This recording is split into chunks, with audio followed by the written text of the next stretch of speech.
Un avión 747 que vuela hacia Sudáfrica se llena de humo. Se desató un incendio en el área de carga, pero el avión no puede aterrizar porque está demasiado lejos sobre el Océano Índico. Lo primero que pensaron fue, ¿qué llevaba ese avión? Los pasajeros se ahogan con estos gases tóxicos. ¿Declara una emergencia? Sí, Charlie. Solo hay una forma de despejar el humo. La tripulación debe intentar una maniobra que es inusual y arriesgada. Abre la puerta.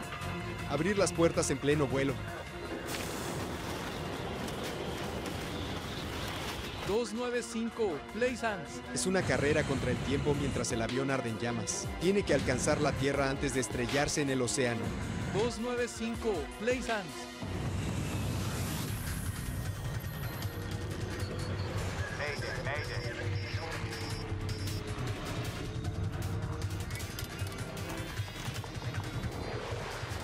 Mayday, catástrofes aéreas. La siguiente historia es real y está basada en informes oficiales y declaraciones de testigos y expertos. Avivando el fuego. 27 de noviembre de 1987. Un avión 747 de la compañía South African Airways vuela desde Taiwán de regreso a Sudáfrica. ¿Cómo están? ¿Listo para tomar el mando? Claro. 9 horas después de su vuelo sobre el Océano Índico, la tripulación principal regresa a sus puestos para que la tripulación de relevo descanse. Los pilotos se preparan para hacer una parada en la isla de Mauricio. Valerie Lottering acompañó a su esposo Corey en su viaje de negocios mientras ella disfrutó de sus primeras vacaciones en el extranjero. My father was on a business trip. Mi madre acompañó a mi padre en su viaje de negocios. Mi papá viajó al este para adquirir una tecnología de telefonía móvil que apenas había llegado a Sudáfrica. Esta aeronave es un avión comercial 747 con una configuración denominada combi. Es decir, que es una combinación de un avión de pasajeros y un avión de carga, lo que permite transportar ambas cosas al mismo tiempo. Al igual que un 747, el combi tiene una gran área de carga abajo. El combi también tiene otra área de carga justo detrás de la última fila de asientos de la sección de la clase económica, y la cabina de vuelo está un nivel arriba de la de pasajeros. Podías cargar de 6 a 12 palés en la cubierta principal y ajustar el mamparo dependiendo de la cantidad de pasajeros, y esto resultó ser un aspecto muy bueno y útil. El vuelo número 295 lleva a bordo a 159 personas y 6 grandes palés de carga pesada. El 747 combi llamado Helderberg es indispensable para la flota de South African Airways. Es muy útil para aquellos vuelos que son de larga distancia. Durante el apartheid, un avión como el combi fue beneficioso para South African Airways porque debían volar alrededor de África por el Atlántico. Para protestar contra el régimen racista blanco de Sudáfrica, los estados africanos negros se niegan a permitir que las aerolíneas sudafricanas sobrevuelen su espacio aéreo, lo que las obliga a tomar rutas de vuelo más largas. Existían sanciones políticas, económicas y culturales en contra de Sudáfrica. Sudáfrica no tenía una buena reputación a nivel mundial. En el vuelo 295, a menos de 1 hora de llegar a Mauricio, comienza a sonar la alarma de humo en la cabina de vuelo. Señala que hay un incendio en el área de carga en la cubierta principal detrás de los pasajeros. Pero cuando llega la tripulación, el fuego ya se había descontrolado.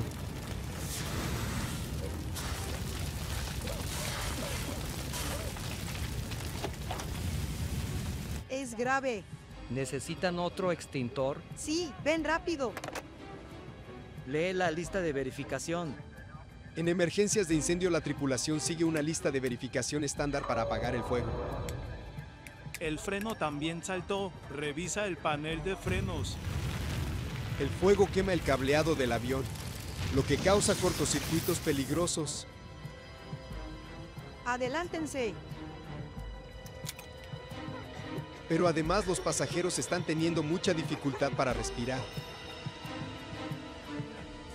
Válvula de conductores abierta. Válvula PAC abierta. Ventiladores de circulación apagados. La lista de verificación de incendios instruye que deben aterrizar en el aeropuerto más cercano. Pero ese es el aeropuerto de la isla de Mauricio y están a 300 kilómetros de distancia de él. El capitán Ace no tiene muchas opciones y decide pedirle a un miembro de su tripulación que ayude a apagar el incendio.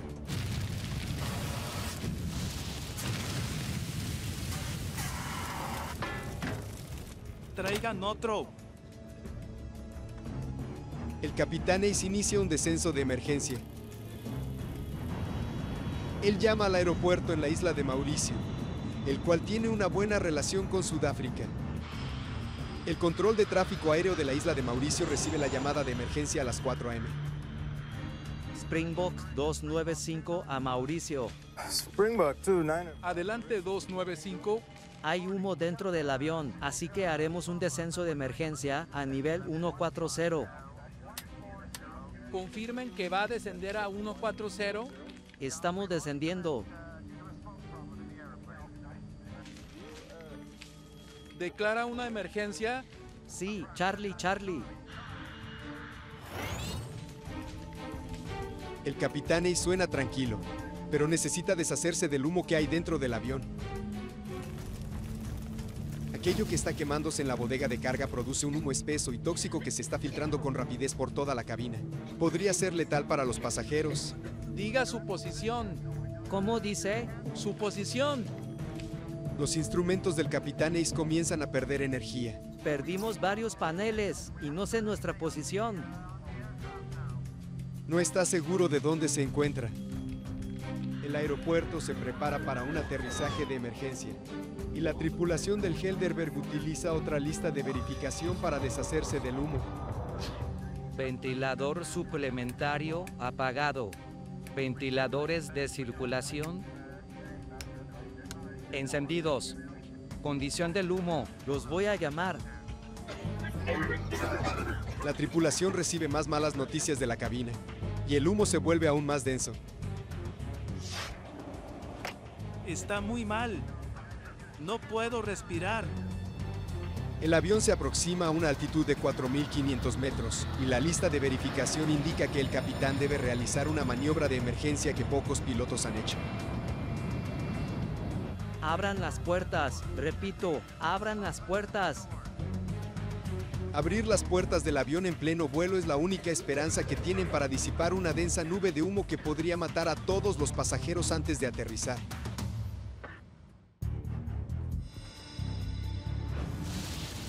La cabina del vuelo número 295 de South African Airways se llena de humo y solo hay una forma de salvar a los pasajeros de los gases mortales. Nivel de vuelo 150 desde 140. 150 desde 140. 150. El capitán inicia su descenso de emergencia a 4.500 metros para poder abrir las puertas. A 4.500 metros los pasajeros pueden respirar el aire exterior. A esa altitud la diferencia de presión que hay entre el aire dentro y fuera del avión es suficiente para expulsar todo el humo dentro de la cabina de forma rápida pero no peligrosa. Ahora el capitán debe reducir su velocidad a 370 kilómetros por hora, es decir 200 nudos. Si va más rápido no se podrán abrir las puertas. Abriremos 2 puertas para sacar el humo de la cabina. No entren en pánico, estarán más cómodos cuando terminemos. Abrir un poco la puerta crea un flujo de aire.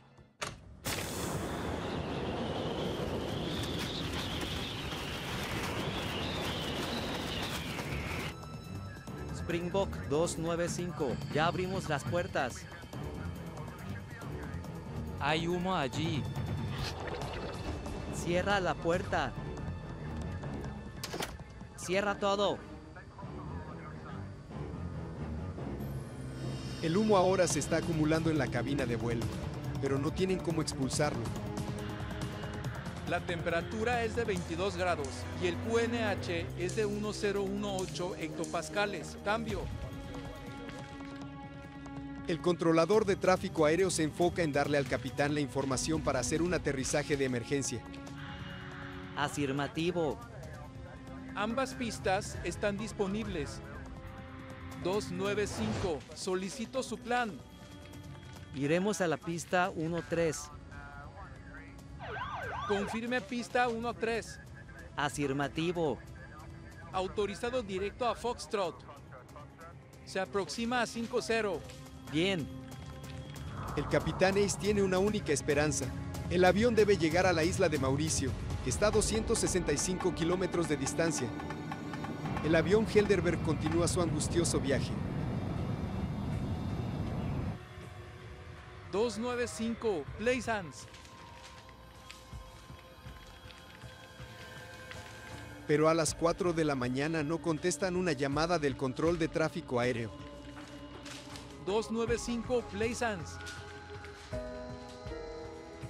295, Plaisance.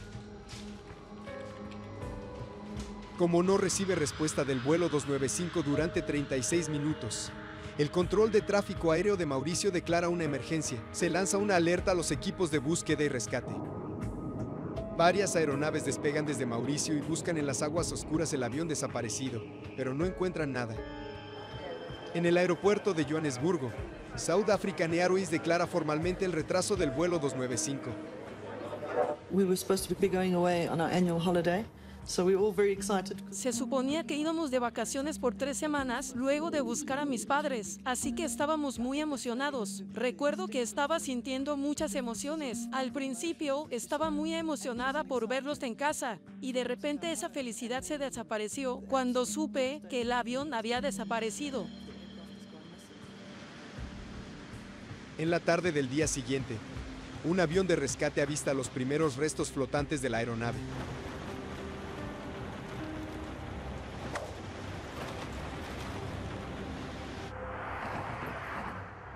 Rennie Van Zyl, el jefe de la Junta de Seguridad Aérea de Sudáfrica, fue quien se asignó para investigar el caso Helderberg.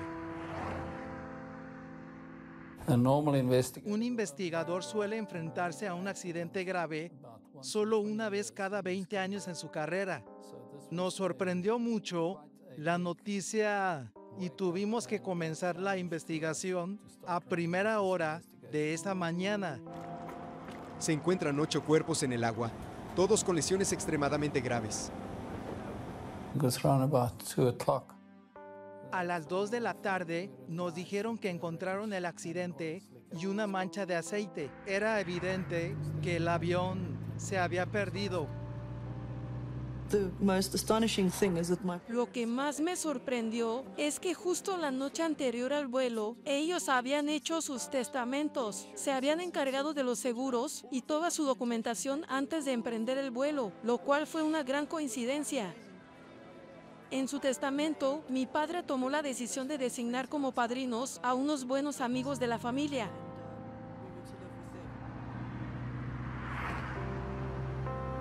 La gente de Sudáfrica se obsesiona con descubrir qué causó el trágico accidente.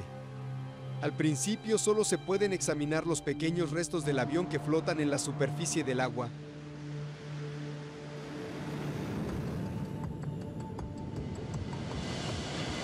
Entre los escombros que se encontraron, el equipo de Rennie Van Zyl descubre 3 relojes de pulsera. Los relojes les proporcionan una posible hora del impacto. El reloj se había recuperado del equipaje. Se halló que un reloj se había parado, mientras que los otros aún funcionaban. Esos 2 relojes marcaban la hora exacta de Taiwán. Pero el reloj que se había detenido nos dio la indicación exacta del minuto en el que se produjo el impacto. El impacto ocurrió solo 3 minutos luego de la última comunicación que se tuvo con el avión. La caída del Helderberg fue repentina y drástica. Esta información refuerza la idea que tenía la opinión pública de que algo siniestro y misterioso había derribado el avión. En los años previos al accidente, las oficinas de South African Airways habían sido objeto de protestas en todo el mundo. La aerolínea South African Airways en ese entonces era propiedad del gobierno. Era la aerolínea nacional, pero también se la percibía como parte del gobierno. Otro aspecto del accidente aéreo y otra teoría que se planteó fue que podría haber una bomba en la carga. Se creía que Sudáfrica o el avión eran un blanco de terroristas con malas intenciones hacia el país. Los expertos examinan los fragmentos de los restos que tienen en busca de señales de una explosión, cavidades de impacto, corrosiones superficiales o cavidades de salpicaduras. Las cavidades de salpicaduras se crean cuando los fragmentos al rojo vivo de un dispositivo explosivo impactan y funden las aleaciones ligeras de la estructura del avión. Pero los expertos no encuentran señal de una explosión. Al estudiar las grabaciones del control aéreo, Van Zyl escucha que la tripulación parecía tener la emergencia bajo control. Springbok 295, ya abrimos la puerta. Había rumores de que había una bomba atómica en el avión, pero eso derribaría el avión, no lo prendería fuego. Así que eso no podría haber sido lo que ocurrió. Este avión voló durante 22 minutos. Es una circunstancia fuera de lo común. El avión no fue destruido por una explosión. Los investigadores no tienen muchas piezas del avión para examinar y están perplejos. No saben con certeza qué causó el incendio ni qué papel tuvo en la destrucción total del avión. Debíamos recuperar la grabadora de voces de cabina y la grabadora de datos de vuelo y la mayor cantidad posible de restos del avión para determinar qué había pasado. El problema es que Van Zyl ni siquiera sabe dónde buscar los restos bajo el agua. Podría estar lejos de los restos flotantes. Nadie está seguro de dónde cayó exactamente el avión. Así que decide pedirle ayuda a los Estados Unidos. Se contrata a una empresa de salvamento americana para encontrar las cajas negras. Pero el tiempo se agota. Las cajas tienen dispositivos de localización llamados emisores de ultrasonidos que funcionan con baterías que eventualmente se agotarán. El emisor de ultrasonidos de las grabadoras de voces y datos de vuelo estaba transmitiendo y tenía una vida útil de 30 días. Si no éramos capaces de llegar allí en 30 días, entonces no íbamos a poder detectarlo.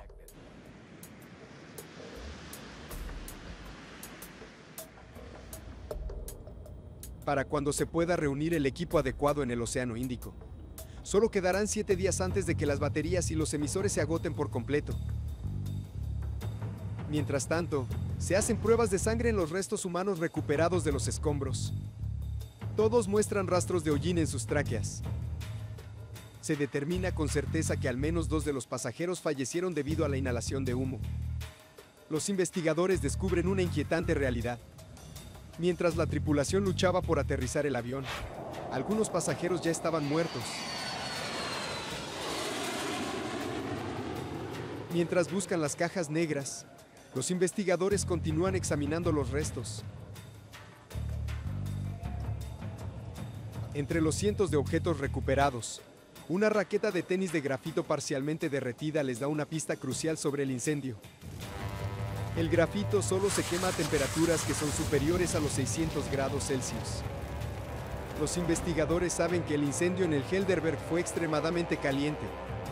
Este descubrimiento explica por qué se pudo recuperar un extintor ubicado en el frente del avión que aún tenía todo su contenido. Los investigadores notan una pieza derretida de red de carga en el exterior del extintor. Determinaron que el extintor es de la cabina de pasajeros, lo que sugiere que mientras el fuego ardía, un miembro de la tripulación llevó el extintor al área de carga.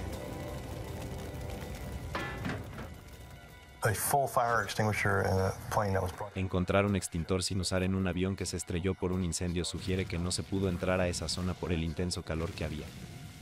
Y el metal derretido en el extintor es otra prueba clara de la intensidad del incendio.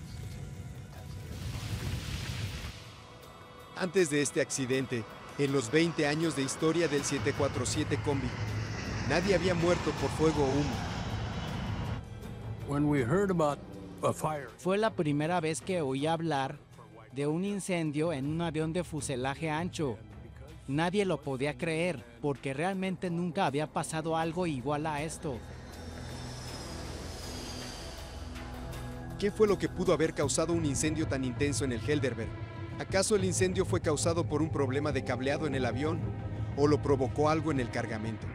Al principio la investigación se centró en el cargamento, porque el incendio se originó en el compartimento de carga principal. Lo lógico era investigar la carga. ¿Qué indicaban las guías de carga sobre lo que transportaba el avión? Los investigadores luego descubren que había 6 palés de carga en el vuelo 295. Con ayuda de la información de las guías de carga, el equipo de Van Zyl pudo determinar que había 47,000 kilogramos de equipaje y carga a bordo del avión. Los investigadores descubren que antes del despegue, un agente de aduanas taiwanés realizó una inspección aleatoria de una parte de la carga, pero no encontró nada sospechoso.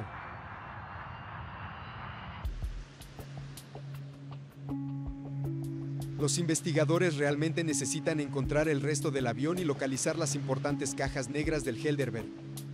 Pero 30 días después del choque, el equipo de Van Zyl recibe malas noticias. Aún no se detecta ninguna señal de las cajas negras y todavía no están seguros de dónde está la mayor parte de los restos del avión. Hasta ahora, la búsqueda ha costado $1,5 millones y el equipo no ha encontrado pruebas vitales. El trágico accidente del avión Helderberg presentó un enorme desafío para Renny Van Zyl. La investigación llega a un punto muerto. Van Zyl no logró descubrir la causa del incendio ni encontrar los restos de la aeronave. Si sigue buscando, costará muchos millones más y las posibilidades de éxito decrecen cada vez más.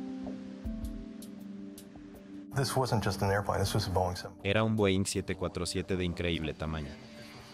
Era un 747 de la Aerolínea Nacional de Sudáfrica.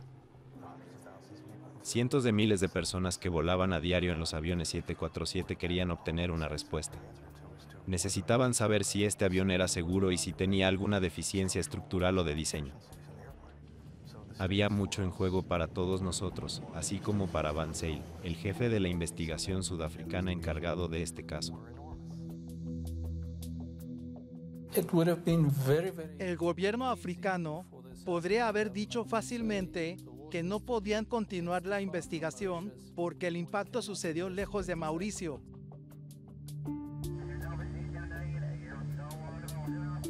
Debajo de las olas del vasto océano Índico aún permanecen ocultas las piezas que quedaron del avión Helderberg.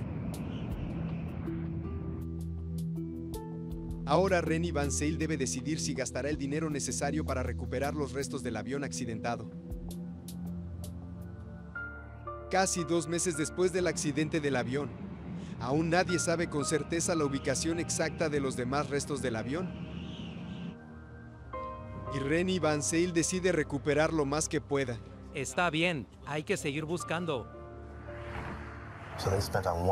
Gastaron en una sola investigación lo que nosotros gastamos en 6 meses para investigar en Estados Unidos. Antes de poder recuperar el Helderberg, primero deben encontrarlo. Los restos están en algún lugar muy profundo bajo el agua. El investigador Van Zyl recibe noticias muy intrigantes de su equipo 61 días tras el accidente del Helderberg. Un sistema de sonar sofisticado detectó un gran objeto a 4.400 metros de profundidad en una meseta submarina. Podría ser el Helderberg. Me dieron un papel que tenía muchos puntos negros de varios tamaños y me dijeron que ese era el avión. Pero yo les pregunté cómo sabían que era el 747, porque podrían ser el resto de otro avión. Pero me dijeron que lo era solo porque ellos lo decían. Sin embargo, nadie ha ido tan profundo para recuperar algo, ni siquiera para el Titanic. Renny Van Zyl no tiene opción para averiguar si las imágenes del sonar son en realidad los restos. Debe realizar la parte más costosa de la investigación, la Operación Resolve. Un submarino controlado a distancia llamado Gemini será enviado al fondo del océano para grabar lo que hay allí. Si es el Helderberg, el Gemini buscará elementos clave como las cajas negras. El problema es que el minisubmarino debe estar conectado a la nave nodriza mediante un cable de fibra óptica flexible que mide casi 7 kilómetros de largo. Nunca se ha construido un cable de esa longitud. Debía ser un cable largo. No existía un cable como ese. Así que tuvimos que mandarlo a un fabricante para que lo diseñe y construya. Pero antes de ensamblar el cable de fibra óptica, Van Zyl inició una investigación aparte para determinar las capacidades de extinción de incendios del Helderberg. Él descubriría que el propio diseño del combi podría haber sido la causa que condenó al vuelo 295. Los investigadores quieren saber si el combi estaba diseñado correctamente para proteger a los pasajeros del vuelo 295 de South African Airways del fuego. No había humo en la cabina. El líder del equipo estadounidense en la investigación, Barry Strauch, va a la sede de Boeing en Seattle para averiguar cómo se probó el avión para recibir la certificación en prevención de incendios. El equipo de investigación de Strauch descubre que para cumplir con las regulaciones federales, se prendió fuego a un fardo de hojas de tabaco en las pruebas de incendio de Boeing. Cuando un técnico entra a la zona de carga para apagar el fuego de demostración, no entra humo en la cabina de pasajeros. El humo permanece en un solo lugar y el incendio se extingue rápidamente. Pero eso fue bajo las condiciones de prueba que Boeing utilizó. En el vuelo, las cosas no transcurrieron así, ya que el incendio no estaba contenido y no existían ventiladores que lo controlen. En el avión había varios palés y un fuego que creció bastante antes de que se generara el humo.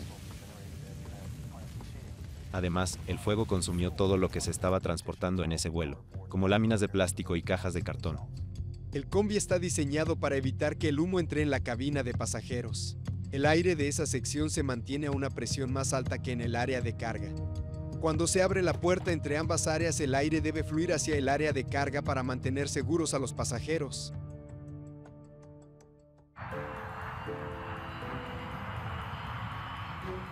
Los investigadores realizan su propia prueba.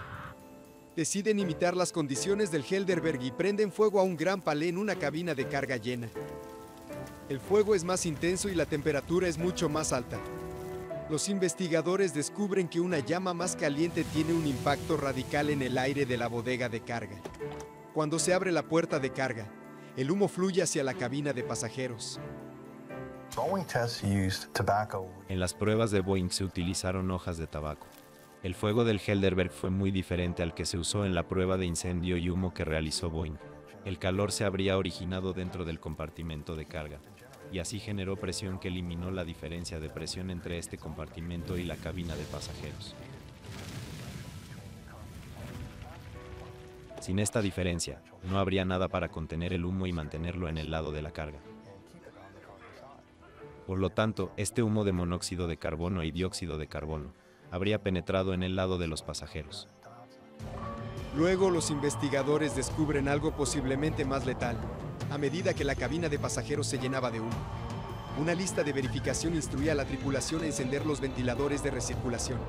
La intención de la lista de verificación es disipar el humo acumulado en la cabina de pasajeros después de que se haya extinguido el fuego. ¿Ventiladores de circulación? Encendidos. Pero en este caso, encender los ventiladores fue una decisión trágica. Los ventiladores toman aire de arriba del techo de la cabina, así como del compartimiento de carga antes de redirigirlo de vuelta a los pasajeros. Los niveles de monóxido de carbono eran altos y letales. Uno de los cuerpos era de una persona que se había sentado debajo del ventilador de circulación y temía los niveles más altos de monóxido de carbono, alrededor de un 66%. No se puede sobrevivir a ese nivel. Puede que la tripulación haya introducido gas tóxico en la cabina de pasajeros por seguir la lista de verificación. Es muy probable que los pasajeros a bordo se hayan asfixiado antes del impacto. Ninguna lista de verificación para un 747 combi había previsto los problemas que ocurrieron en el Helderberg. Un incendio en la bodega de carga y humo en la cabina. La lista de verificación para deshacerse del humo supone que ya no hay fuego.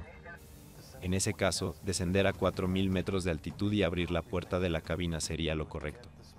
Esto sacaría el humo del avión y permitiría que la gente pueda respirar otra vez. Pero si el incendio no se extinguiera, eso aumentaría el flujo de aire al fuego y la cantidad de oxígeno que lo alimentaría y lo haría crecer. Creemos que en este caso el fuego nunca se apagó. De hecho, los intentos de la tripulación por mejorar la situación pueden haberla empeorado. Los investigadores comienzan a darse cuenta de que apagar un incendio en el compartimento de carga del combi es más difícil de lo que se creía.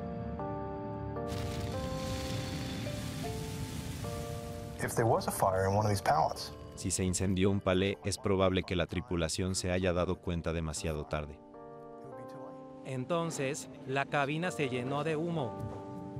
Pero Van Zyl aún no sabe qué fue lo que causó un incendio tan feroz, cómo había comenzado el incendio y cómo fue que provocó que el avión se estrellara.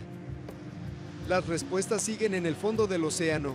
Se tarda meses en construir un cable de fibra óptica que sea lo suficientemente largo para que el Gemini alcance el fondo del mar y en modificar el submarino para esta misión. Tuvimos que modificar el diseño del vehículo de operación remota para que se pueda llegar a una profundidad de 6,000 metros. El equipo de Roy Truman tuvo que fortalecer las paredes del sumergible para soportar la intensa presión y modificar las cámaras para asegurar que funcione en aguas profundas. El Gemini comienza su viaje histórico el 23 de septiembre de 1988. No sabíamos si esto iba a funcionar porque no tuvimos tiempo para hacer pruebas en el mar con este nuevo equipo. El cable permite que los técnicos manipulen el dispositivo Gemini a una profundidad de 4,400 metros. También puede transmitir señales de video desde esa profundidad. Es la primera vez que se graban imágenes de video desde esta profundidad en el Océano Índico. Y los biólogos marinos están fascinados por el descubrimiento de especies nuevas y únicas. Lo que observamos en el fondo marino fue muy impresionante. Para sorpresa de todos, un año exacto después de su desaparición se encuentra el Helderberg. Desde 4,400 metros de profundidad, el submarino envía imágenes que podrían ser los restos del vuelo 295 de South African Airways. Había equipaje esparcido por todo el fondo del mar. Se podían ver estructuras como las alas y la cola, y partes de la cabina estaban partidas. Además de las costillas, el cableado y las tuberías del sistema. Fue increíble ver cómo todo lo que componía una gran máquina había sido esparcido en un área de 15 kilómetros cuadrados. Era increíble. La decisión que Van Zyl tomó empieza a dar resultados.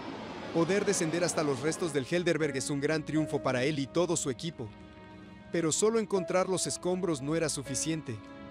Un año después del accidente, Van Zyl aún tiene la esperanza de recuperar la grabadora de voces de cabina de entre los restos.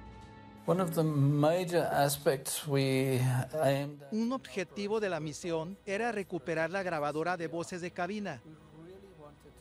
Queríamos saber si los tripulantes informaron al capitán sobre una explosión o lo que estaba sucediendo en la parte trasera. El dispositivo graba cientos de horas de video. Es un trabajo agotador.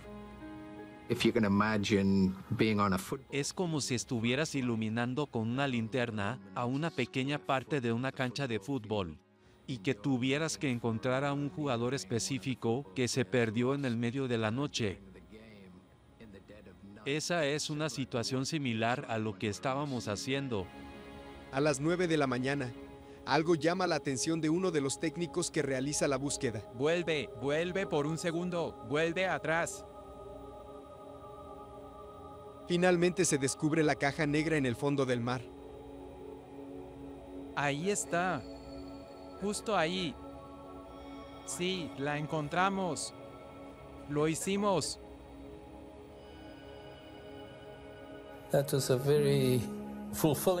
Fue un momento muy gratificante porque pudimos lograr nuestro objetivo. El dispositivo Gemini tarda un total de 5 horas en subir la caja negra desde el fondo del mar.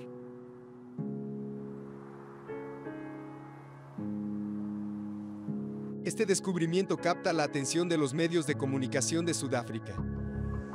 Estamos en 1989 y el régimen del apartheid mantiene su control autoritario sobre el país.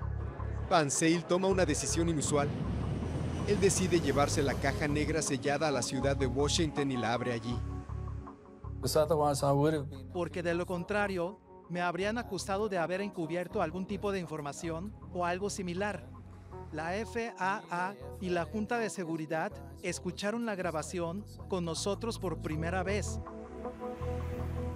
La tensión presente es evidente. La grabadora de voces de cabina debería tener una grabación de los últimos 30 minutos del vuelo mientras se intentaba apagar el fuego. Pero la grabación resulta ser una gran frustración. Después de un año en el fondo del océano, es difícil entender lo que se escucha.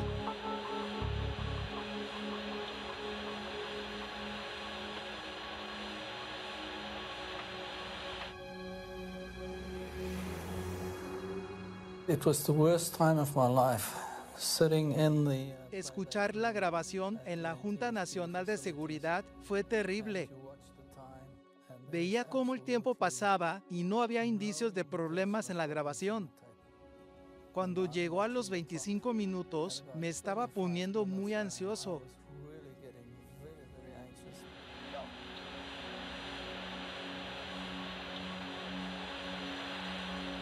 Por 28 minutos la grabación no revela nada inusual. Luego, todo cambió. Se comienza a escuchar la alarma y obtuvimos un minuto de grabación con información relevante antes de que se corte. La caja negra suele grabar los momentos finales de un vuelo, sin embargo, no en esta ocasión. Los investigadores oyen el inicio del accidente antes de que la grabación se detenga misteriosamente. No es lo que Van Zyl esperaba, pero le proporciona una nueva y crucial perspectiva sobre el incendio. Lee la lista de verificación. 14 segundos después de que suene la alarma de incendio, los disyuntores del avión empiezan a saltar. El freno también saltó. Revisa el panel de frenos. Sí. Los investigadores estiman que hasta 80 circuitos fueron desactivados. Los cables de la grabadora de voces de cabina se destruyen solo 81 segundos después de que la alarma de incendio se active. Van Zyl no recibió la evidencia que él esperaba, pero el incendio resultó ser mucho más violento de lo que se pensaba anteriormente. La grabación deja muchas preguntas sin respuesta, pero le permite a Van Zyl formular una hipótesis sobre cómo pudo haberse estrellado el avión. Había mucho movimiento en la cabina y creemos que alrededor de 80 frenos comenzaron a saltar al mismo tiempo. Esto pudo haber hecho que controlar el avión fuera muy difícil. O incluso que el avión haya descendido gradualmente hacia el mar. No sé si se podría haber controlado el vuelo. Yo estaría aterrado en una situación como esta. No sé qué habría hecho yo. Y si no siguieron bien la lista de verificación, nunca lo sabremos. Los investigadores aún no saben qué provocó el incendio del Helderberg. Solo se podrá resolver el misterio del accidente si se recuperan más partes del avión. Nos dimos cuenta de que teníamos que continuar recuperando el resto del fondo del océano. Van Zyl se enfoca en ciertas piezas clave del área de carga del avión combi. Se llevan todas estas piezas a un hangar en donde se las va a reensamblar. El plan que él tiene es reconstruir la sección del área de carga donde es muy probable que haya comenzado el incendio. Así es como Van Zyl descubre que el fuego no había llegado a tocar el piso del área de carga. Sabemos que el fuego nunca ardió a menos de 1 metro sobre el piso del área de la carga. Pero las paredes y el techo en la parte delantera del área de carga revelan evidente daño por fuego. Van Zyl descubre algo de gran importancia. El origen del fuego fue en el palé delantero derecho de la carga. Parecía que el incendio se había contenido en ese palé. El palé delantero derecho estaba lleno de computadoras que estaban protegidas por una envoltura de poliestireno. Los investigadores sospechan que un incendio dentro del palé entró en contacto con el material de la envoltura de poliestireno, lo que produjo gases que se acumularon cerca del techo. Cuando los gases se calentaron lo suficiente, provocaron un fuego que se propagó por la bodega de carga. Cuando el humo penetró las láminas de polietileno, el fuego se volvió muy caliente. Aunque la envoltura del palé propagó el incendio, Van Zyl aún no sabía cómo había empezado el fuego. Después de millones de dólares y más de 1 año y medio de trabajo, tiene que concluir su investigación. Hubiera querido decirle información más concreta a la Junta Nacional de Seguridad, pero lamentablemente no pude y no quería mentir. Pero sigue habiendo mucho interés en los restos del Helderberg. Circulan rumores inquietantes sobre una posible causa del incendio. Todo esto ocurría bajo un gobierno represivo. En ese momento, muchos sudafricanos se preguntaban lo mismo. ¿Qué había en ese avión? ¿Había algo en la bodega de carga que pudo causar ese incendio? Porque los aviones no se incendian y se estrellan de la nada. Un químico del gobierno sudafricano hace un descubrimiento realmente sorprendente, lo que da origen a una teoría controversial. Una partícula microscópica de hierro en la red de nylon que está junto al palé presenta un perfil único y especial. Los patrones de flujo de aire observados en el hierro sugieren que viajó a una velocidad muy alta mientras estaba fundido. El hallazgo podría significar que el fuego en el Helderberg no había sido provocado por los materiales de la envoltura. Este fuego era diferente porque tenía su propio suministro de oxígeno. Era como una bengala que tiene su propio combustible y oxígeno que lo alimenta. Creíamos probable que una bengala o algo similar fuera la causa del incendio. Un analista británico de incendios y explosiones examina el revestimiento del avión sobre el palé y descubre otra evidencia importante que respalda esta nueva teoría. La superficie exterior del avión alcanzó temperaturas de hasta 300 grados centígrados. Es difícil quemar el revestimiento de un avión en un vuelo, ya que el flujo de aire del exterior lo enfría. El doctor David Glatzow es uno de los expertos que se preguntan qué pudo haber causado el incendio. Es posible que este accidente implique sustancias que no suelen ir a bordo de un avión con pasajeros. Es decir, que no se trataba de un material común y corriente como madera, cartón o plástico. Hay varias razones por las que no se pueden transportar materiales que tienen su propio oxígeno y pueden prenderse fuego de forma rápida. Una de las razones es que son inestables y la otra es que no se pueden extinguir con métodos convencionales. ¿Qué provoca un fuego de esta magnitud? Los únicos materiales peligrosos en la lista de mercancías son baterías de computadoras. Algunos creen que el avión Helderberg transportaba mercancías que no se habían declarado. En ese momento Sudáfrica estaba bajo un embargo internacional de armas y el país también se encontraba en guerra con Angola. Sudáfrica no podía ocuparse de todo y tuvo que comprar recursos de otros países. Se usaron los aviones de la South African Airways como aviones de carga. Lo hicieron para transportar sustancias para el gobierno de forma clandestina. Les resultaba difícil volar una aerolínea cuasimilitar a diferentes países y recoger contrabando militar, ya que estábamos bajo un embargo de armas en ese momento. Los medios de comunicación avivan las sospechas de que el gobierno usaba aviones de pasajeros para importar armas de manera secreta y clandestina. Armscor es la compañía que se encarga de suministrar las municiones a las Fuerzas Armadas sudafricanas. Necesitaban producir un sistema de cohetes más eficiente para lidiar con la amenaza aérea en Angola. Los sistemas de cohetes que se usan para esos fines requieren un componente llamado perclorato de amonio, que actúa como combustible. Creo que el Helderberg estaba transportando este componente. No es el tipo de compuesto que quieres tener en un avión porque es muy inestable y peligroso. Es susceptible a la autoignición por cualquier vibración o movimiento violento. La investigación oficial del accidente no llega a la conclusión de que el Helderberg estaba transportando armas ilegales. Pero los rumores aún persisten. Más de 10 años después del accidente, estas teorías inquietantes llevan a un gobierno sudafricano muy distinto a reconsiderar el caso.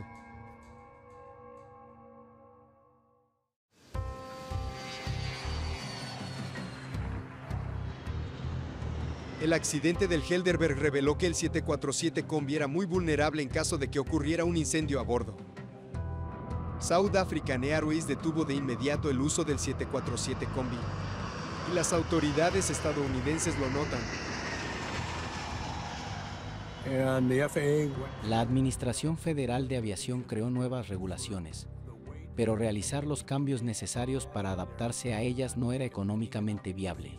Entonces, después del accidente del Helderberg, el 747 Combi dejó de usarse.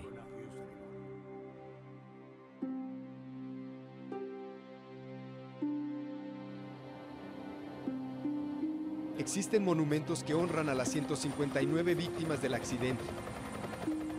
Pero las familias no logran encontrar consuelo con facilidad.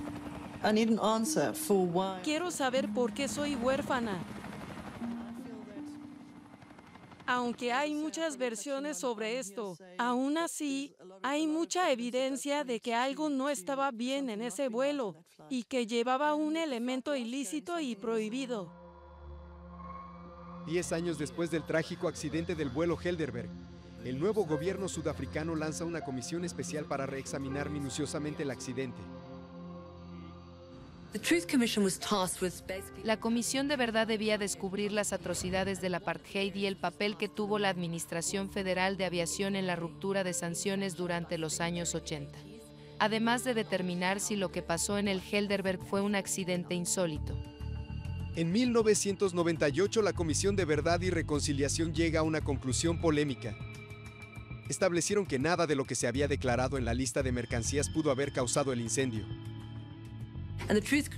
La Comisión de Verdad concluyó que había irregularidades en este caso. La Comisión de Verdad y Reconciliación expuso las contradicciones de la versión oficial del gobierno. Si nada de lo que había en la carga causó el incendio, entonces, ¿qué fue lo que provocó el fuego? ¿Y cómo es que llegó a bordo del avión?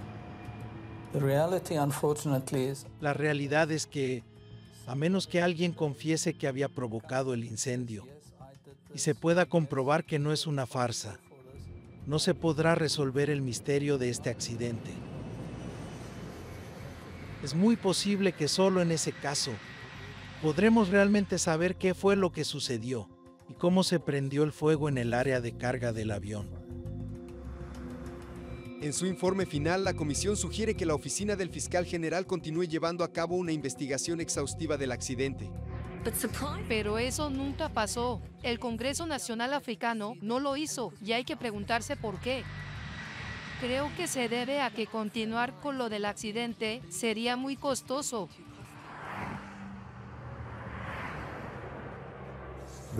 No quieren hacerlo porque sería un desastre financiero para la aerolínea. Rennie Van Zyl dedicó años de su vida a resolver el misterio del avión Helderberg. Su incapacidad para probar de manera definitiva la causa del incendio no le impide reconocer el gran beneficio que tuvo su investigación. Creo que mi equipo hizo todo lo posible según las condiciones y situaciones extremas. Nunca antes se había hecho algo así. Fue algo pionero. Es frustrante no saber qué fue lo que provocó el fuego. Y quizás nunca lo sepamos. Creo que aún hay gente que sabe qué pasó. Sé que en ese entonces nuestro país estaba en guerra y se creía que estaban cumpliendo con su deber, pero siento que deberían apoyar a las familias y revelar esa información.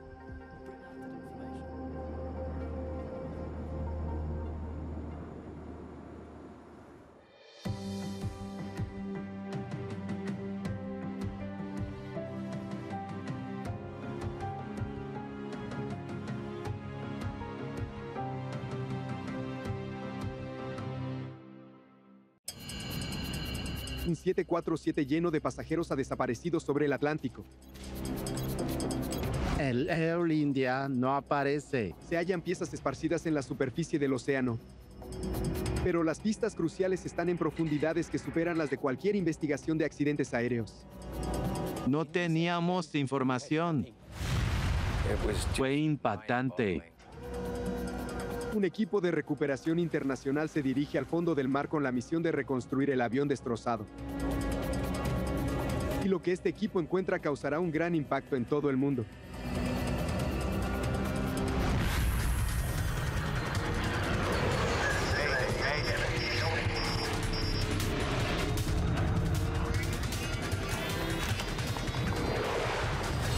Mayday, catástrofes aéreas. La siguiente historia es real y está basada en informes oficiales, grabaciones de cabina y declaraciones de expertos. 23 de junio de 1985. Evidencia de bomba. Un Boeing 747 vuela sobre el Océano Atlántico, a 9,5 kilómetros sobre el nivel del mar.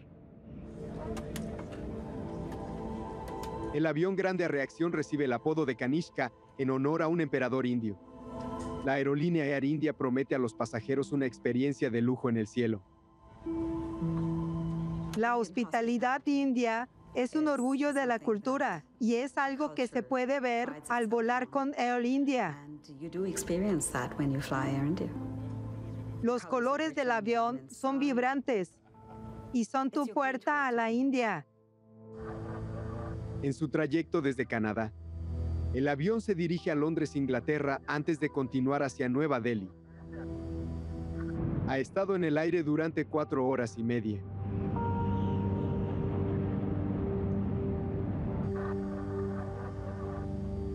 El capitán Hansen Narendra es un piloto veterano de la aerolínea Air India.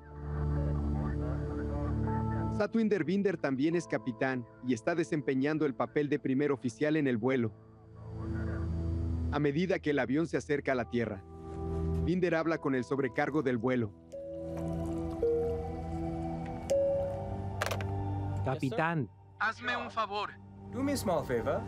En el asiento 54 hay un niño que quiere echar un vistazo a la cabina. ¿Lo llevo ahora? En 15 o 20 minutos.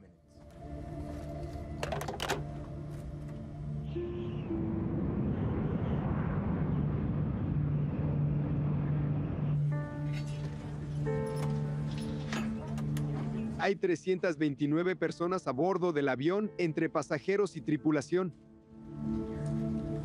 Muchos de ellos vuelan a India para visitar a familiares o amigos.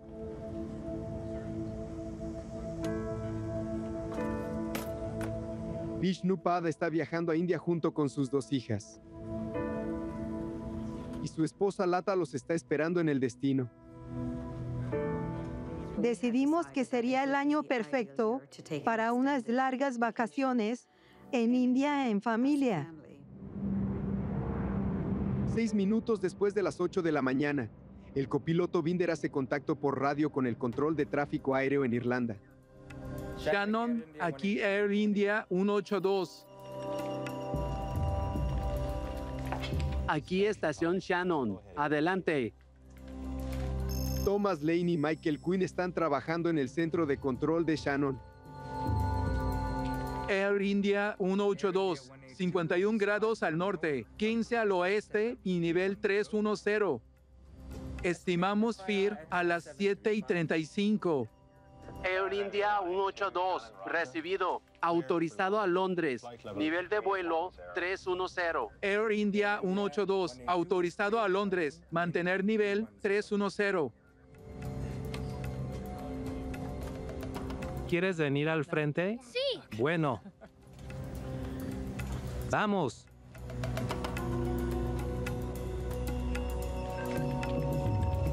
Es una mañana tranquila en el centro de control de Shannon. Solo están controlando 3 aviones, pero ha ocurrido algo bastante inusual. La señal está mezclada. La señal en el radar se mezcló y esto impidió identificar los distintivos y las altitudes de los 3 aviones. El 747 de Air India está volando a 9.400 metros de altura. Un Un avión de TWA vuela a 1000 metros por encima. Y un vuelo de CP está a 600 metros más alto que este. Todos vuelan hacia el este. Debido a que los aviones están apilados uno sobre otro, las señales se han fusionado en la pantalla bidimensional del controlador. Tom ajustó el radar y separó las señales.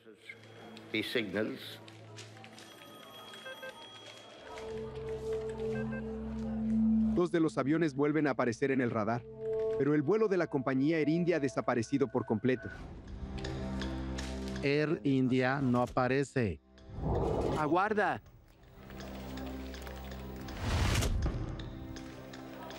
Air India 182, ¿me oye? Air India 182, aquí Shannon, ¿me oye? Son las 8:14 de la mañana. Tuve un presentimiento y tal vez por eso tomé el teléfono.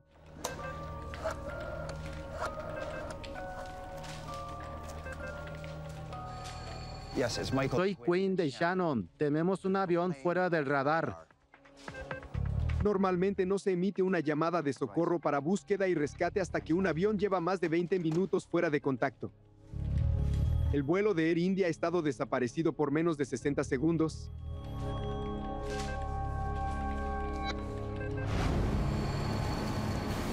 Varios buques en la zona comienzan a buscar señales del avión desaparecido. Su última ubicación registrada se encuentra a unos 290 kilómetros al suroeste de Cork.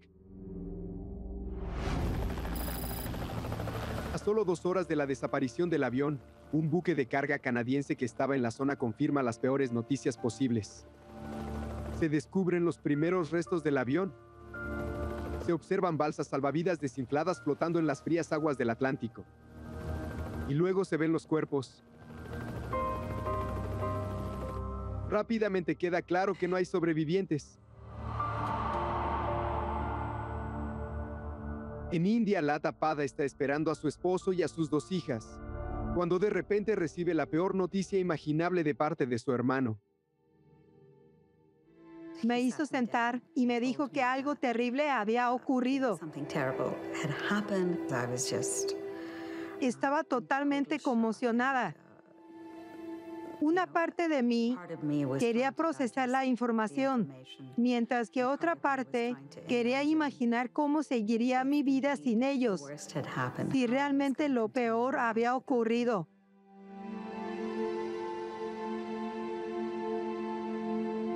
Llegan muchísimos cuerpos sin vida a Cork, y seguirán llegando más. Ahora los investigadores enfrentan la enorme tarea de descubrir cómo murieron las víctimas y qué fue lo que causó el trágico accidente del vuelo 182 de la aerolínea Air India.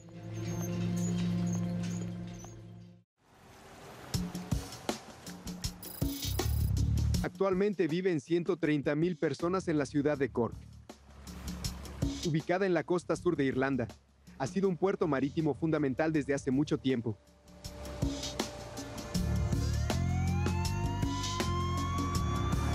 El 23 de junio de 1985, y un macabro cargamento comienza a llegar a los muelles de la ciudad. Pocas horas después del accidente del vuelo 182 de Air India, las autoridades utilizan buques para recuperar los cuerpos y restos. El Dr. Cumming Doyle es un patólogo que trabaja en el Hospital Regional de Cork. Los primeros cuerpos llegaron a la tarde y a la medianoche ya teníamos 130. El Dr. Doyle y su equipo examinarán los cuerpos para ver si pueden encontrar indicios que revelen la causa del accidente.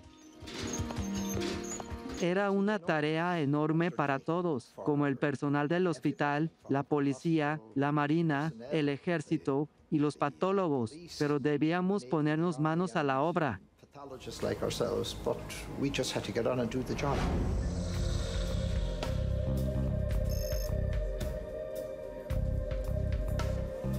El Dr. Doyle y su equipo deben realizar tantas autopsias que deciden trasladar el trabajo al gimnasio del edificio. Había 3 policías trabajando en cada cuerpo, un fotógrafo, un experto en balística y un odontólogo forense. Este último es quien examina los dientes y el rostro para fines de identificación. En un periodo de tan solo 4 días, se llevan a cabo autopsias a 132 víctimas del accidente. Se examinaron todas las partes del cuerpo y se registró el hallazgo. Buscábamos las causas de las muertes. Doyle realiza un importante descubrimiento. Casi todas las víctimas murieron en el aire.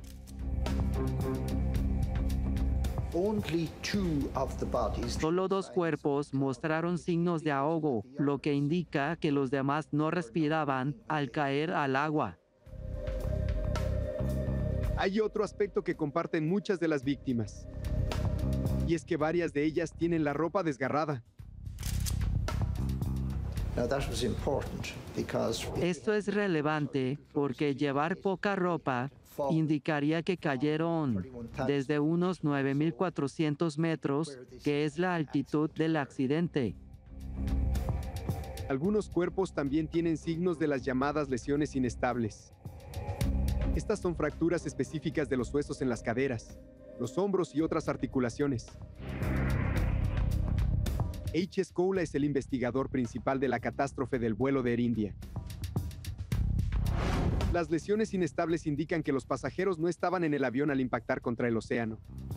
Son causadas por el movimiento violento en el aire. Ese es el patrón de las lesiones cuando un pasajero es expulsado del avión a gran altitud.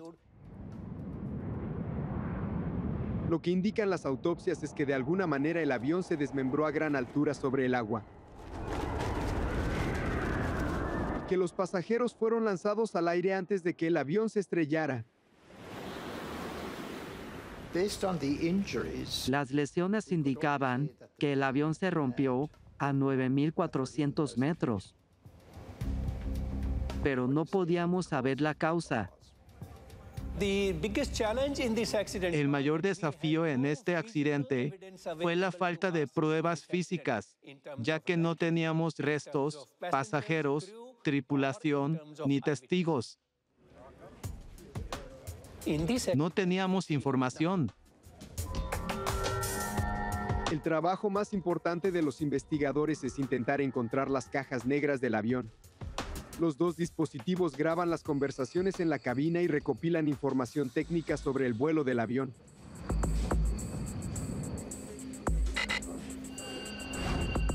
Las grabadoras cuentan con radiobalizas que envían una señal a una frecuencia designada. Pero aún así sigue siendo una tarea muy compleja. Las cajas negras se encuentran a más de 2.000 metros bajo la superficie. Y las señales de radio permanecen activas solo 30 días. Salim Shiva es un periodista que se ha dedicado a investigar el desastre del vuelo de Air India. La búsqueda de las cajas negras era urgente e involucraba a Inglaterra, Irlanda e India. A pesar de la colaboración masiva, los primeros intentos resultan frustrantes. 42 kilohercios es una frecuencia muy alta. No puede ser. Los investigadores están captando señales de radio, pero se encuentran en la frecuencia incorrecta.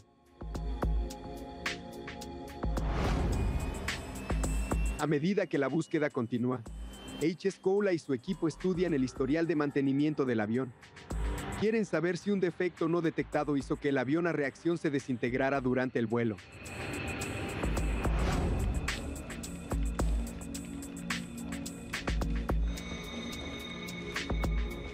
Los investigadores descubren un dato que podría llegar a ser fundamental.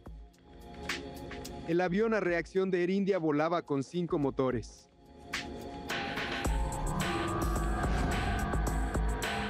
El Boeing 747 normalmente tiene 4 motores, pero puede llevar más si es necesario. El avión fue específicamente diseñado para poder transportar un motor averiado debajo de sus alas. El personal de tierra puede instalar el motor en un soporte que está fijado al avión, y eso es exactamente lo que ocurrió con el avión de Air India. El vuelo anterior había dejado un motor adicional instalado en el ala. El motor adicional crea una resistencia considerable en el lado izquierdo del avión. Si los pilotos no realizan la compensación adecuada, el avión comenzará a virar hacia esa dirección. Esta hipótesis sugirió que este quinto motor pudo causar la ruptura del ala. De hecho, los investigadores descubrieron que antes de que el avión despegara hacia Londres, el ingeniero de vuelo notó problemas con la forma en que el motor estaba instalado. Pedí que solucionaran un problema en el quinto motor. De acuerdo. Los investigadores descubrieron que algunas piezas internas del motor adicional se retiraron y almacenaron en la bodega de carga del vuelo 182. Estas piezas son tan enormes que se retiraron partes de la puerta de la bodega de carga para facilitar el trabajo. Algunas partes del motor se enviaron a la parte trasera del 747, ya que soporta esta carga y es un procedimiento habitual. Pero si la puerta de la bodega de carga no se reensambló bien, podría haber provocado una explosión por compresión.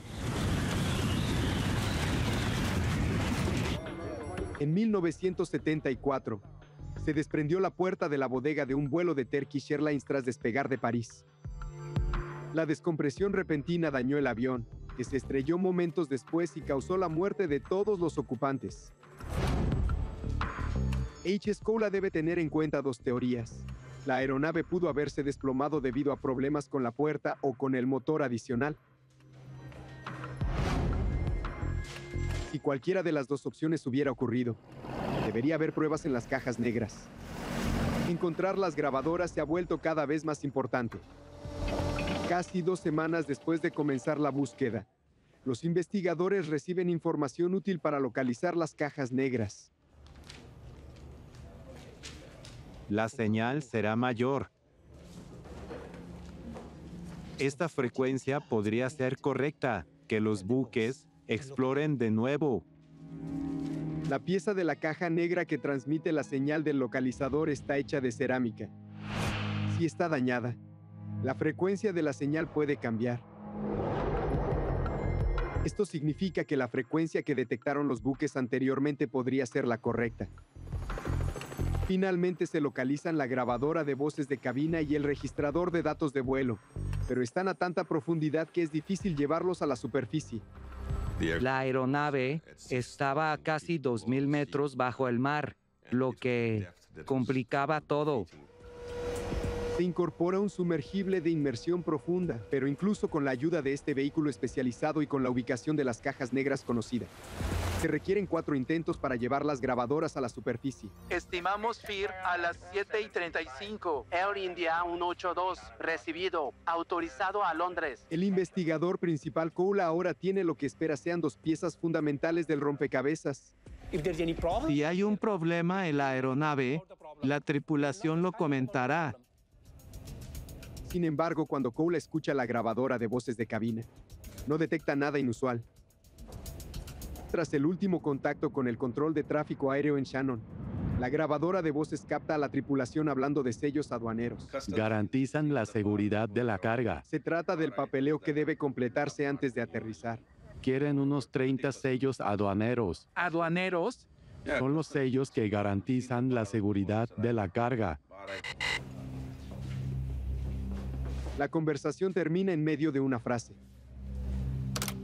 Y así fue. Luego todo quedó en silencio. La grabadora de voces indicó que no había nada mal ni emergencias. La conversación era normal. El registrador de datos de vuelo cuenta una historia similar. Koula revisa meticulosamente los detalles sobre la velocidad y la altitud, y muchos otros datos importantes del Air India. El motor adicional hizo que el avión se inclinara ligeramente, y el timón del avión se giró 11 grados hacia la derecha. Pero esto era exactamente lo que la tripulación necesitaba hacer para compensar la trayectoria creada por el quinto motor. Todos los parámetros del avión, como la altitud, el rumbo, la inclinación y la activación del piloto automático funcionaban normalmente hasta el último momento. Después de analizar ambas cajas negras, Paula no encuentra ninguna prueba de que el avión estuviera en problemas antes de desaparecer repentinamente del radar. Sin embargo, la ausencia de pruebas sugiere algo. Ambas grabadoras obtienen su energía de los motores del avión, y ambas se detuvieron exactamente a los 14 minutos y 1 segundo después de las 8 de la mañana, dado que las grabadoras dejaron de funcionar simultáneamente. El problema en el avión debió ser tan catastrófico que afectó el sistema electrónico antes de que la tripulación pudiera reaccionar. Son los sellos que garantizan la seguridad de la carga.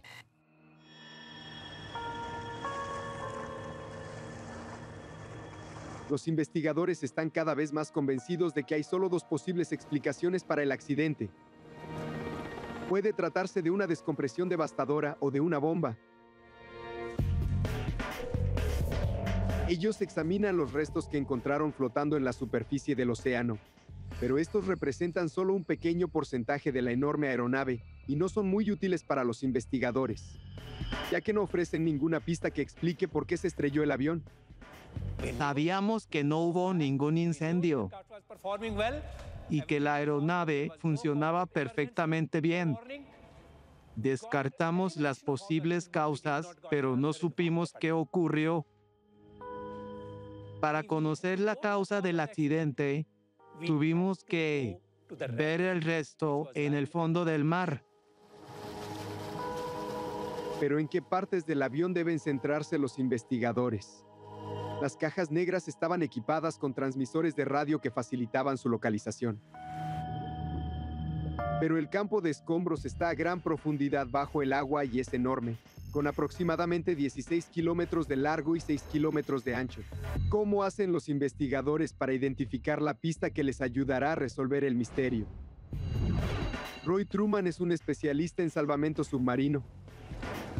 Se le ha asignado la tarea inédita de recuperar los restos dispersos de un avión grande a reacción que se encuentra ubicado en el fondo del océano. Entre cientos de miles de piezas, Roy debe identificar aquellas que expliquen por qué se produjo este trágico accidente.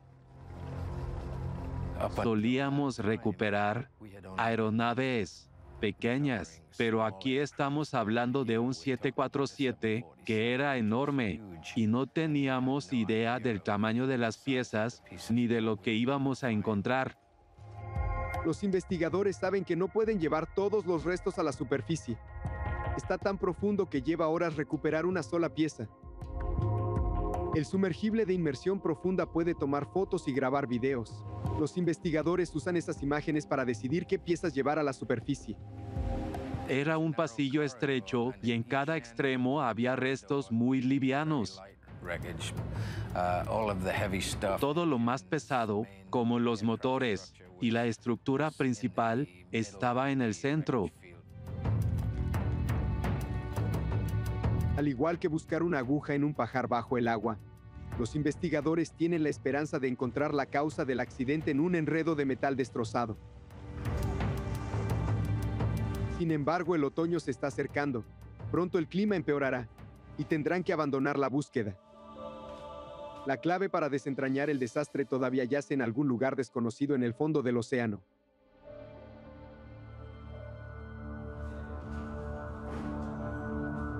Los investigadores de la India están inspeccionando minuciosamente el fondo del océano para descubrir por qué el vuelo 182 de Air India cayó del cielo. Mientras en Irlanda el trabajo avanza, en Canadá aumenta la sospecha de que el accidente del Air India no fue fortuito. Mientras la policía y los investigadores revisan la lista de pasajeros del avión, encuentran algo extraño. Muchos de los pasajeros que estaban en el vuelo 182 de Air India comenzaron su día en Vancouver.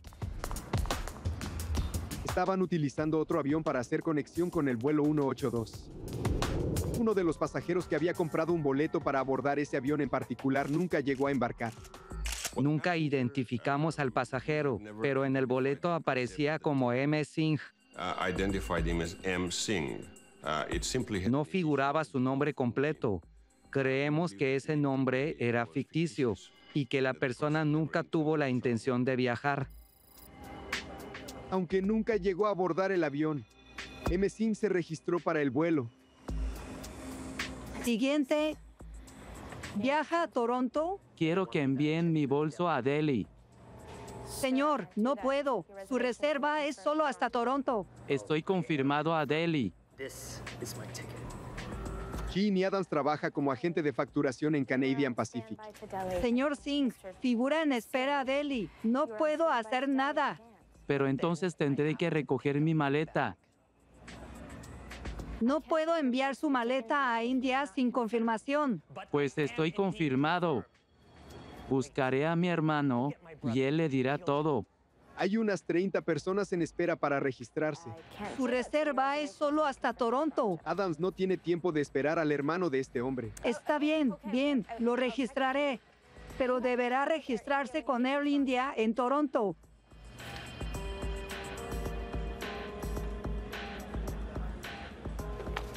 Su asiento es el 10B. Aunque Singh no tenía un boleto para ir a la India, su maleta fue registrada hasta el destino final. Su equipaje fue cargado en el avión, pero nadie se dio cuenta de que Singh nunca abordó el avión que salió de Vancouver. No debió haber permitido que registrara la maleta para un vuelo de conexión a Nueva Delhi. Sin embargo, fue tan acosada y presionada por el señor Singh frente a los demás pasajeros que con mucha tristeza terminó cediendo. La maleta marrón del señor Singh no levantó sospechas cuando fue cargada en Vancouver, dado que el vuelo de Air India era internacional. Cuando la maleta llegó a Toronto, pasó por una serie de inspecciones más rigurosas. Así es como sonará.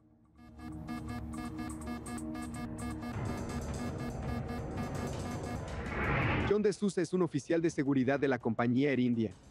El día del vuelo, les enseñó a los manipuladores de equipaje en Toronto un detector portátil de explosivos. Los químicos en una cerilla activaron el dispositivo, como lo hacen los químicos en algunos explosivos. Bien. Se utilizó el dispositivo portátil porque la máquina de rayos X, que normalmente escanea cada pieza de equipaje, se había averiado. La tecnología, especialmente la de rayos X, era limitada y no funcionaba de manera confiable en sus inicios. En el caso del episodio de Air India, la tecnología falló muy significativamente y fue una de las tragedias de esta situación. Mientras el personal de seguridad pasaba el detector de explosivos sobre las maletas, todo transcurría con normalidad hasta que llegó a la maleta de color marrón.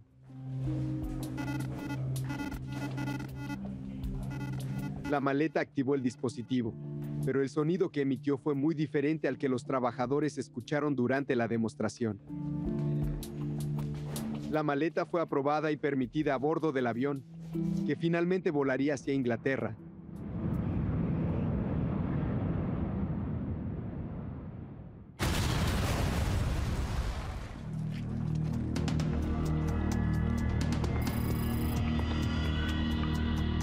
Mientras el vuelo 182 de la compañía Air India sobrevuela el Océano Atlántico con la maleta de M. Singh a bordo, una explosión se registra en el aeropuerto de Narita en Tokio.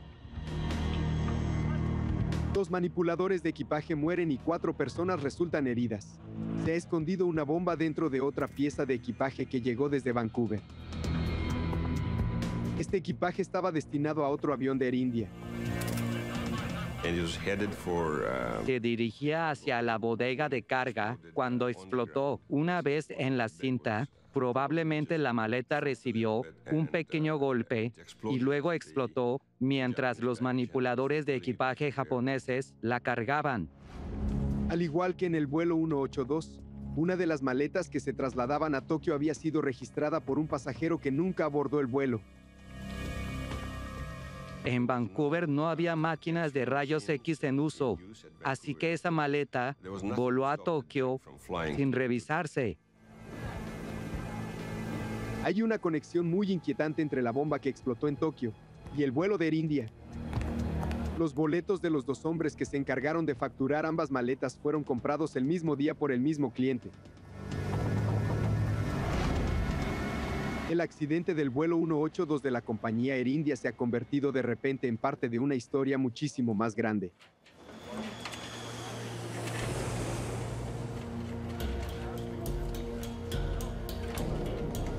Dada la supuesta conexión entre los dos incidentes, los investigadores en Irlanda están muy interesados en lo que la policía descubre en Tokio. Poco después del atentado, expertos forenses llegan al aeropuerto de Narita en Japón. Se pueden ver rastros de evidencia por todas partes. La explosión de Narita fue en un espacio confinado. A diferencia del vuelo 182 de Air India, donde los escombros estaban esparcidos por más de 15 kilómetros bajo el océano y eran difíciles de recuperar. Así que en cierto punto tuvimos la suerte de que la bomba explotara dentro de un área contenida. Hay piezas de metal y placas de circuito incrustadas en las paredes. Se encuentran residuos de explosivos adheridos a partes del contenedor que albergaba la bomba. Increíblemente, los forenses japoneses identificaron pequeños fragmentos y el análisis llevó a la policía a reconocer el vehículo que transportó la bomba.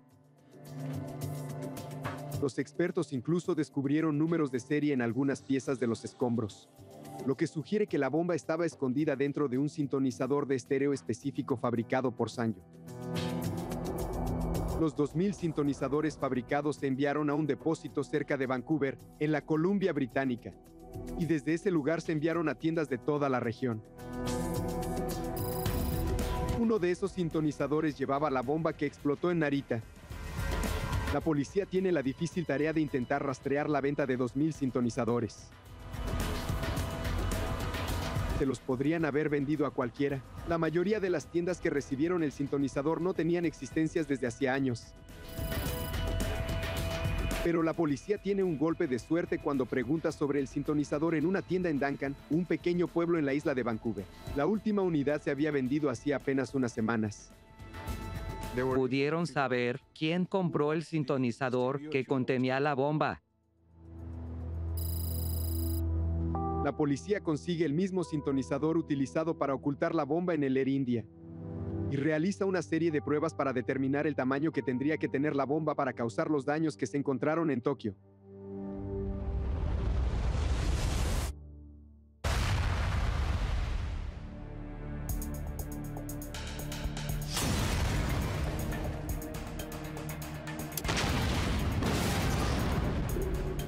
Se realizaron experimentos con dinamita.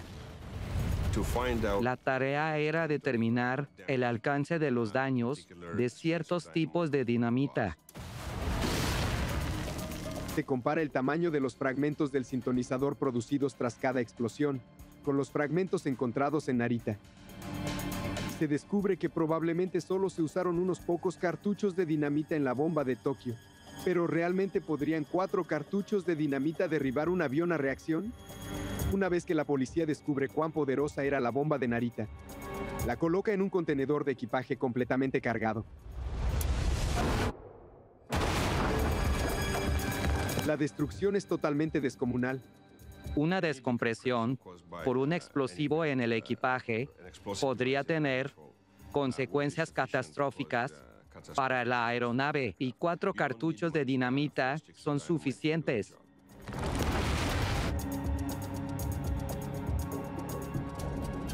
Los espacios reducidos de una bodega de carga intensifican el poder de una bomba. Las pruebas realizadas en la Universidad Estatal de Pensilvania muestran que las ondas expansivas generadas por una explosión no se propagan en una sola dirección, sino que reverberan en el interior del contenedor de equipaje, multiplicándose y aumentando significativamente la fuerza de la explosión. Si una bomba realmente hubiera explotado en la bodega de carga del avión de Air India, habría causado una destrucción masiva.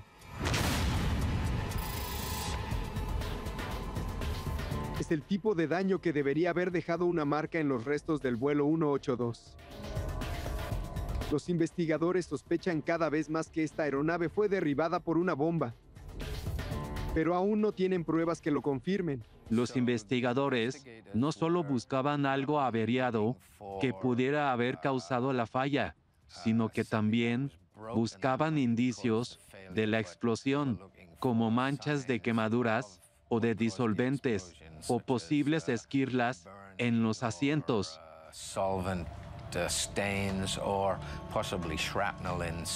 Eso implicaba un análisis minucioso de cada pieza de escombro. Seguíamos analizando cada fotografía en busca de indicios de una explosión. Koula sabe que el tiempo se agota, así que selecciona algunas piezas clave del avión para llevar a la superficie. El mal tiempo lo obliga a abandonar las demás piezas. Pero Koula espera que las que tiene puedan demostrar que había una bomba a bordo del avión. Cada pieza que se recupera se mapea cuidadosamente en su posición original en el avión. Una de las secciones más prometedoras que se recuperan es el piso de la bodega de carga delantera. Al recuperar ese objeto, hallamos agujeros específicos con penetración de adentro hacia afuera a gran velocidad, y los bordes tenían una curvatura. Eso indicaba que quizás este era el lugar donde había ocurrido la explosión. Allí se encuentra un total de 20 agujeros, y en cada uno el metal está doblado hacia afuera como los pétalos de una flor. Estas son clásicas señales de que algo fue expulsado de la bodega de carga. Y en la pared lateral de esta bodega, los investigadores encuentran más pistas y descubren agujeros adicionales, similares a los del piso. Estos también parecen indicar que algo fue expulsado de la bodega de carga. Un estudio más detallado del techo de la bodega de carga también indica que las costillas que lo conectan con el fuselaje estaban rotas por haber sido forzadas hacia arriba.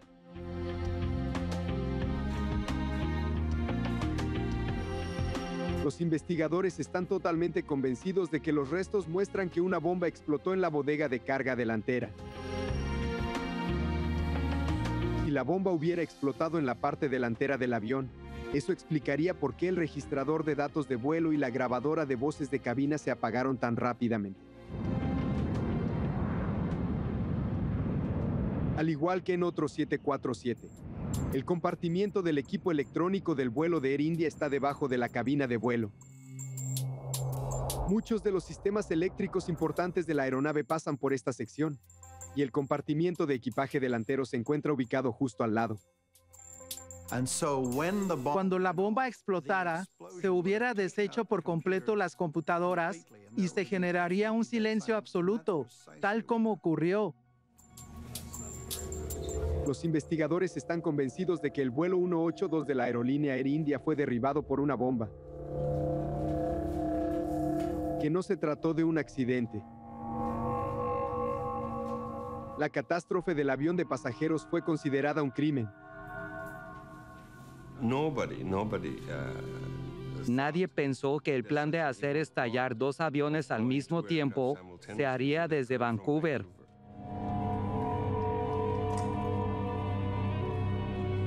El exhaustivo trabajo de investigación revela con claridad lo que probablemente ocurrió a bordo del avión a reacción de Air India.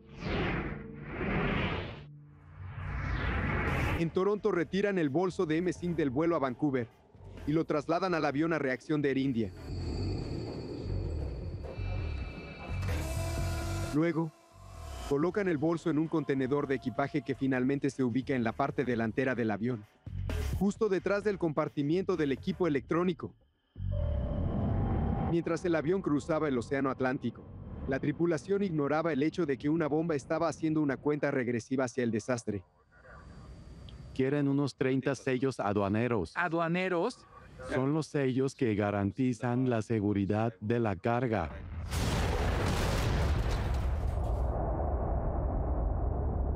Cuando la fuerza de la explosión golpeó el suelo del avión, lo empujó violentamente hacia arriba. El delgado fuselaje habría sido destrozado. La presión del aire dentro del avión habría salido disparada, arrojando a los pasajeros fuera de la cabina y dejando al avión en un estado crítico. Los escombros esparcidos a lo largo de 15 kilómetros muestran la rapidez y la intensidad de la descompresión. Pero en este caso, la aeronave no tuvo ninguna posibilidad de volar. No había forma de que continuara con el vuelo. A medida que el avión caía hacia el mar, las fuerzas ejercidas sobre el fuselaje lo desgarraron. La cola se desprendió y las alas se rompieron. No había forma de mantener el vuelo, ya que el avión empezó a girar. Y una vez que empezó a girar, se produjo una falla estructural masiva.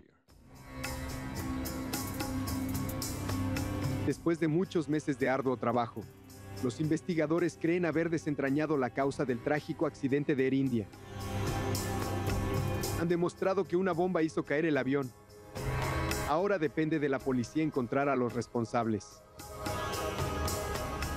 Pero con tantas muertes y el riesgo de muchas más si la bomba de Narita hubiera estallado en pleno vuelo, surge un interés urgente por aumentar la seguridad en los aviones de pasajeros. Fue uno de los mayores desastres de la aviación india y podría haberse evitado si hubieran seguido los procedimientos. Mientras continúa la búsqueda de los asesinos, se toman medidas extraordinarias para reforzar la seguridad y explorar cómo hacer que los aviones resistan la fuerza de una bomba.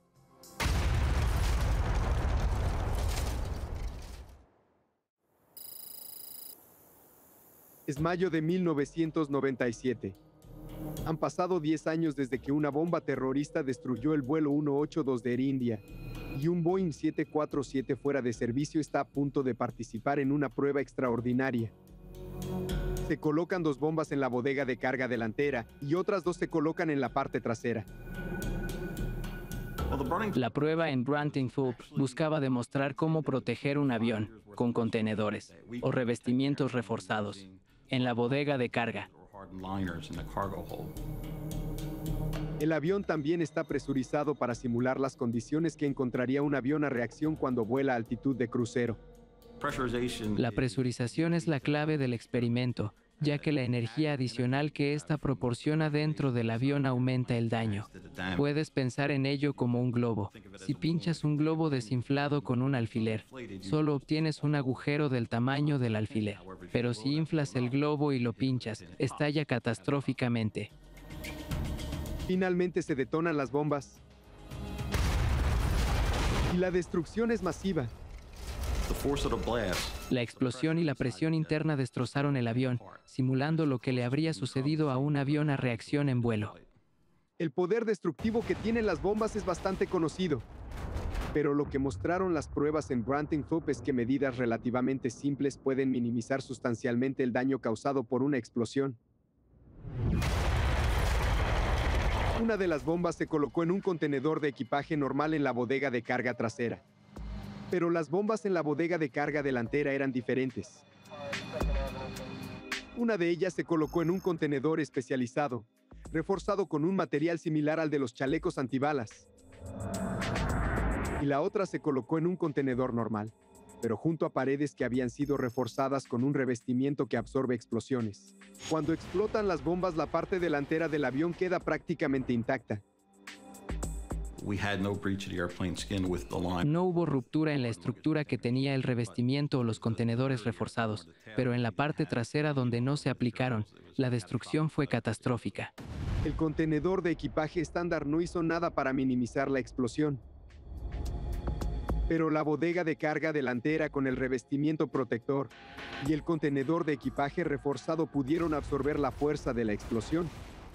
Es muy probable que estas medidas hubieran salvado a Air India y definitivamente haría la industria más segura hoy en día.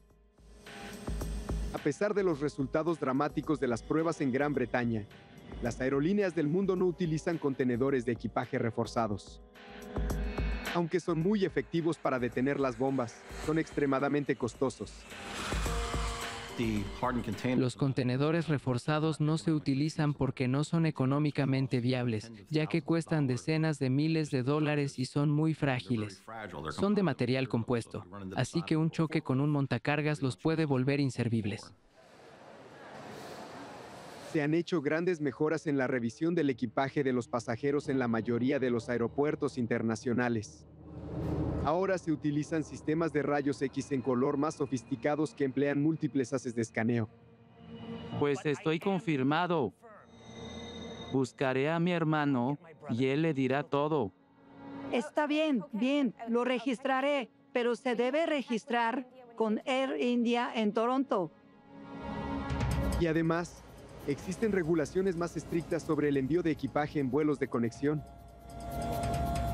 En el caso de Air India, la clave fue la reconciliación del equipaje. Esto es fundamental para detectar un explosivo o un terrorista. Ningún avión despega con equipaje que no esté asignado a un pasajero específico a bordo, y así es como debe ser. And that must be so.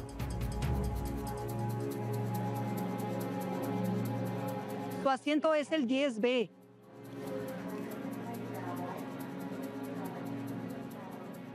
Creo que una de las cosas más difíciles de aceptar para las familias fue que había muchas formas de evitar esta tragedia. Era absolutamente imperdonable que una maleta pudiera ser transferida a otro destino sin que un pasajero la acompañara. La calidad de la formación que reciben los guardias de seguridad en los aeropuertos también se cuestionó en los años posteriores al accidente de Air India. Todavía sigue siendo una preocupación para algunos expertos en seguridad.